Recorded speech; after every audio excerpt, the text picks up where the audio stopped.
नमस्कार, मैं खुशी और आप देख रहे हैं हिंद सागर। आइए नजर डालते हैं आज की बड़ी खबर पर। लोकसभा चुनाव में कांग्रेस और बीजेपी को मिलेंगी कितनी सीटें? एक्सपर्ट ने किया चौंकाने वाला दावा। लोकसभा चुनाव 2024 के लिए अब तक सिर्फ एक चरण का मतदान बाकी रह गया है। 1 जून को आखिरी फेज की वोटिंग होगी और 4 जून को नतीजे आ जाएंगे।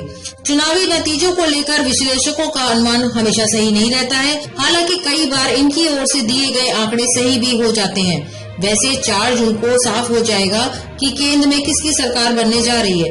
उससे पहले एक एक्सपर्ट ने भारतीय जनता पार्टी को लेकर चौंकाने वाले दावे किए हैं। एक्सपर्ट का कहना है कि इस बार बीजेपी के खाते में 250 सीटें भी नहीं आ पाएंगी। न्यूज एक्स के अनुसार एक्सपर्ट रवि श्रीवास्तव ने बीजेपी को लेकर कहा है कि इस बार उसके खाते में सिर्फ 240 सीटें ही आएंगी, जबकि 2 राज्यों में पार्टी का खासा प्रदर्शन नहीं रहा है। एक्सपर्ट ने एनडीए गठबंधन के लिए 30 सीटों का अनुमान लगाया है।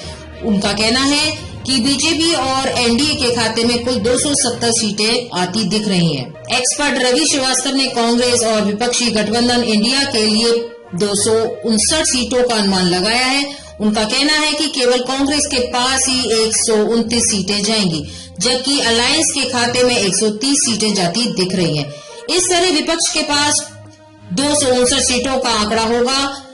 543 में से 23 सीटें अन्य दलों के पास जाएंगी। रवि श्रीवास्तव ने दक्षिण भारत, दिल्ली और बिहार में इंडिया गठबंधन के लिए एनडीए से ज्यादा सीटें मिलने का अनुमान लगाया है। 2 राज्यों में बीजेपी को नहीं मिलेगी एक भी सीट। एक्सपर्ट का अनुमान है कि इस बार बीजेपी को 2 राज्यों में झटका लगने की संभावना है। उन्होंने दावा किया है कि दिल्ली की 7 सीटों में से 1 पर भी जीत नहीं मिल पाएगी, जबकि दक्षिणी भारत की तमिलनाडु सीट पर बीजेपी के खाते में कोई सीट नहीं आने वाली। रवि प्रसाद के अनुसार दिल्ली की सभी सीटें इंडिया गठबंधन के पास जाएंगी। कांग्रेस को 3 और आम आदमी पार्टी को 4 सीटों पर जीत मिलेगी। तमिलनाडु की 39 सीटों में से 17 सीट द्रविड़ मुनेश काजगम को जाएगी, जबकि कांग्रेस के पास 7 और इंडिया गठबंधन को 14 सीटों पर जीत मिलेगी। रवि श्रीवास्तव के अनुसार दक्षिण भारत के एक और राज्य कर्नाटक में भी कांग्रेस बीजेपी को आगे रहेगी।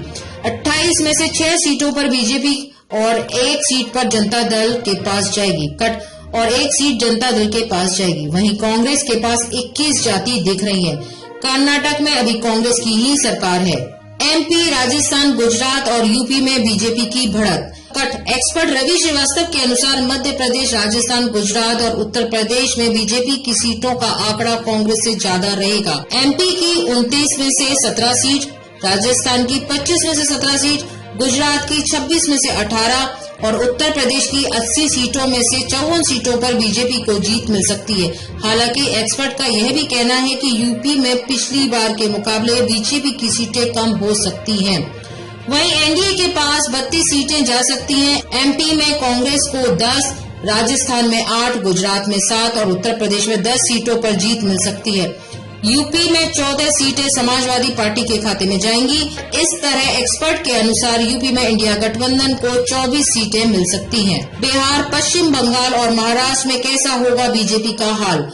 एक्सपर्ट रवि श्रीवास्तव ने बिहार को लेकर अनुमान लगाया है कि 40 में से बीजेपी को और जेडीयू को मिलाकर 14 सीटें जीत सकते हैं। इनमें से 8 बीजेपी और 6 जेडीयू को जाती दिख रही है। एक्सपर्ट के अनुसार सबसे ज्यादा सीटें राष्ट्रीय जनता दल को मिलने का अनुमान है। उनके खाते में 16 सीटें जा सकती हैं। वहीं कांग्रेस 6 सीटें जीत सकती है और 4 अन्य खाते में जाती दिख रही है। बिहार में कुल 40 लोकसभा सीटें हैं।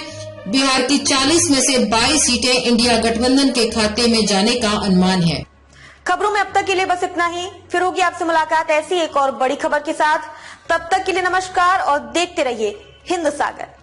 ऐसे ही लेटेस्ट अपडेट्स के लिए हमारे चैनल को सब्सक्राइब करें और तुरंत नोटिफिकेशन पाने के लिए बेल आइकन प्रेस करना ना भूलें। और यदि आप हमें फेसबुक के माध्यम से देख रहे हैं तो हमारे चैनल को फॉलो जरूर करें।